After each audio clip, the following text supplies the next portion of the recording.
جب سے ایران نے اسرائیلی حملوں کے جواب میں اپنے میزائلوں کے دہانے کھول دیے ہیں، اسرائیلی عورتیں اپنے بچوں کو لوریاں نہیں بنکر کے راستے یاد کرا رہی ہیں۔ جب سائرن کی آواز فضا میں گونجتی ہے تو اسرائیلی شہری اپنی جان بچانے کے لیے مضبوط کنکریٹ اور آئرن وال کی پناہ مانگتے ہیں۔ یہ پناہ گاہیں یا بنکر جو اسرائیل کے ہر کونے میں پھیلی ہیں، نہ صرف ایک عمارت ہیں بلکہ جنگ کے خوف سے بچاؤ کا آخری راستہ۔ آج یہ سناتا ہوں ان بنکرز کی کہانی، ان کی کتنی قسمیں ہیں اور ان کے پیچھے چھپے کیا کیا جھگڑے ہیں۔ آپ نے اگر اب تک یہ چینل سبسکرائب نہیں کیا ہے تو اسے سبسکرائب کر لیں اور بیل آئیکن کو کلک کرنا نہ بھولیں تاکہ آپ کو ہر نئے ویڈیو کا نوٹیفیکیشن وقت پر ملتا رہے۔ پہلے جانتے ہیں کہ اسرائیل کی بنکرز یا پناہ گاہوں کی تاریخ کیا ہے اور ان کا مقصد کیا ہے۔ اسرائیلی بنکرز کے بنانے کا کام 1948 میں اسرائیل کے بننے کے اعلان کے ساتھ ہی شروع ہوا تھا۔ یہ جنگ کے دوران شہریوں کے لیے جان بچانے کی ایک اہم ڈھال بن گئے ہیں۔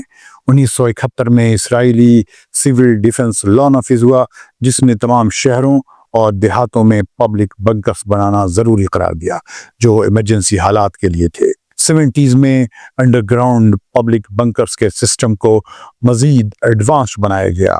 1971 میں جب عراق کے پریزیڈنٹ صدام حسین کے دور میں تل ابیب پر درجنوں اسکڈ میزائل داغے گئے، اسرائیل نے اپنے قوانین کو سخت کیا۔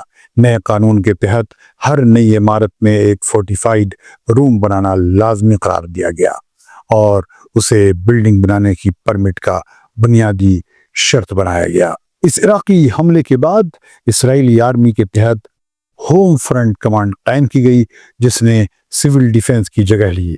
یہ حملہ، جس میں 74 افراد ہلاک ہوئے، اس نے سول ڈیفنس کی تیاریوں کی کمزوری کو لوگوں کے سامنے لا دیا۔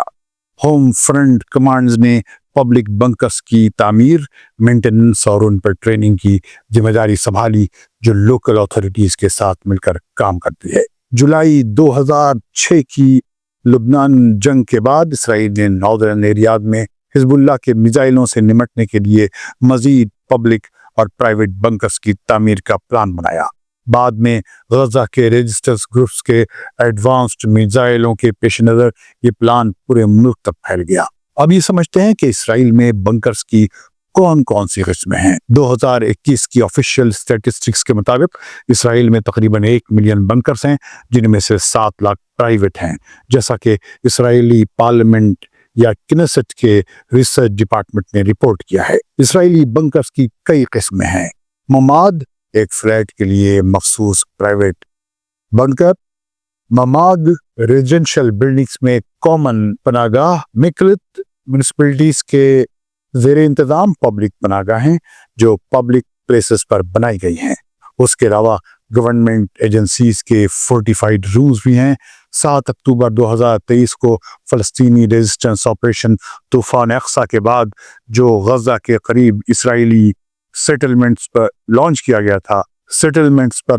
گیا، تل ابیب میں زیادہ تر سیکیورٹی اور گورنمنٹ میٹنگز ان فورٹیفائیڈ ہالز میں ہونے لگی۔ بنکرز کی تعمیر کے لیے ریگولیٹری گائیڈ لائنز ہیں، جن میں ری انفورسڈ کنکریٹ والز اور سیلنگز، ایکسپلوژن ریزسٹنٹ آئرن ڈورز اور ونڈوز شامل ہیں، جن میں اسرائیل جو میزائل شارپنل کو روک سکیں۔